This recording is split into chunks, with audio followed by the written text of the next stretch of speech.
we have been joined by our highly qualified social worker and youth worker, Katie. Katie, thanks for coming. Greetings, everybody. Eventually. Oh no, say it again. Sorry, I had your mic down. Greetings, everybody. There you go, you're in. All right, well, we've been talking about different things, really about the way we control our images, but one of the main things we were going to discuss with you today was this whole gender fluidity thing. Gender neutrality, they call it. Oh, I'm sorry. It was gender fluidity was months ago. That was last week. That's neutrality. So now it's gender neutrality. Yeah. To be honest, I've heard it. The bit I knew is now there's some controversy between whether you buy skirts or trousers for your boys and your girls when they go back to school. What is really the hoo-ha? Right, so there's two sides of it, I guess. From the school side, I think it's this past week, like a high school in East Sussex basically introduced gender-neutral uniform. They said it was to make things fairer.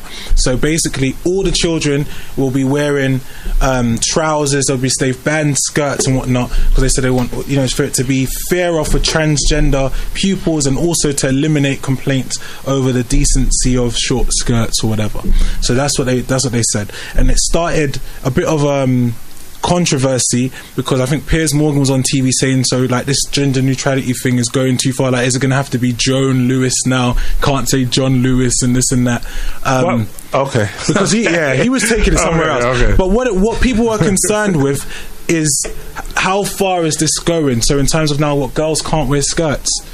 Wow. Like, how far is it going? And then when I looked into it deeper, they said over the last 2 years, I think 120 schools have introduced gender-neutral clothing. Some of them actually giving children reign. So, like, if a boy wants a skirt, well, then give him the skirt, let him wear the skirt. Like, he's for him to decide sort of thing what he wants. And then, let me finish quickly. There's a charity. Skirts are us. There's a charity called Educate and Celebrate, and one of the professors who works for them, he was saying that it's all about letting children express themselves, let them exploring who their best self is. This is what this whole gender neutrality thing is about. So they're going to give them their credit card. This is what he was saying. This is what he was saying. He was saying that people are so concerned, but it's not. These children don't always have sex changes. It's just to give them space to be who they want to be. But that's the direction that it's going. And so you have that on one side, which we can talk about in terms of schools. Yes. And then on the other side now, John Lewis actually removed the boys and girls labels. That's the one I saw. From children's clothing. So there's unisex labeling on all clothes from 0 to 14, and even they've made changes to even the baby clothes and that, because they wanted it to be gender neutral as well. Have they done that for the adult clothes?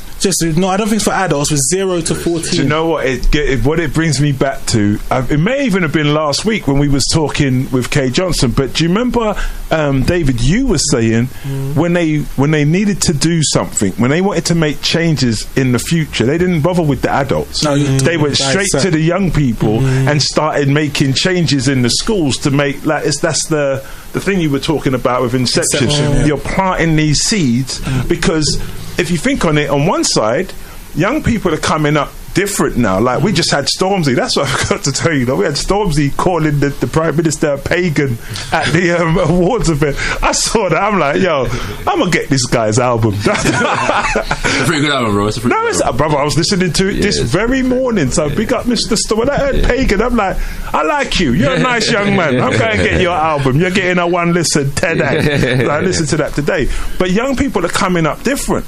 So and I think it may have been yourself who was talking to me about this, but when they come up strong, they have to find something to weaken them with. And if you're getting them at 4 or 5 and they can't choose a they don't. You're not teaching them their real identity. You're giving them, you could be a cat, a dog, a male, a female. I've decided I'm a moose, mum, and then you got to go and find antlers for the child and whatever. That's just, I don't know. It may be that. Katie, what is your profession doing to us here, Katie? What are you doing? Don't blame me. In terms of the gender neutral Craze in primary schools, they're also making changes to the toilets. So the children's toilets are now unisex toilets, so that those with gender dysfunction or non-specific gender behaviour can feel free and welcome to use the toilets. But where does that leave our children that are happy to be male or female? Because you're making it equal for those with a gender dysfunction, but you're then not giving the children that like to identify as male as female an equal opportunity to use toilets and that's the far with males higher only. Proportion as well, which this is what people have been getting into. That's what some of the parents are writing and complaining, like saying, talking about their daughters, like their daughters want to wear skirts. What I know, when I was going to school, right, one of the biggest taboos. Yeah, I know where you're going. I know where you're going. In school was to find boys in the girls' toilets, and that was for the protection of the girls, right? Just what I'm saying. Essentially, that's what it was about. You know what I'm saying? We know how young men are socialized to be in terms of sexual development. Yeah, when it's all new and that. Just what I'm saying. So it's like when you remove that, what kind and then this is all being done a lot of the time in terms of the fact of kind of eliminating patriarchy or male dominance from a society and that kind of things. I'm saying, how are you facilitating that agenda with this activity right here in terms of this gender neutrality business? Because at the end of the day,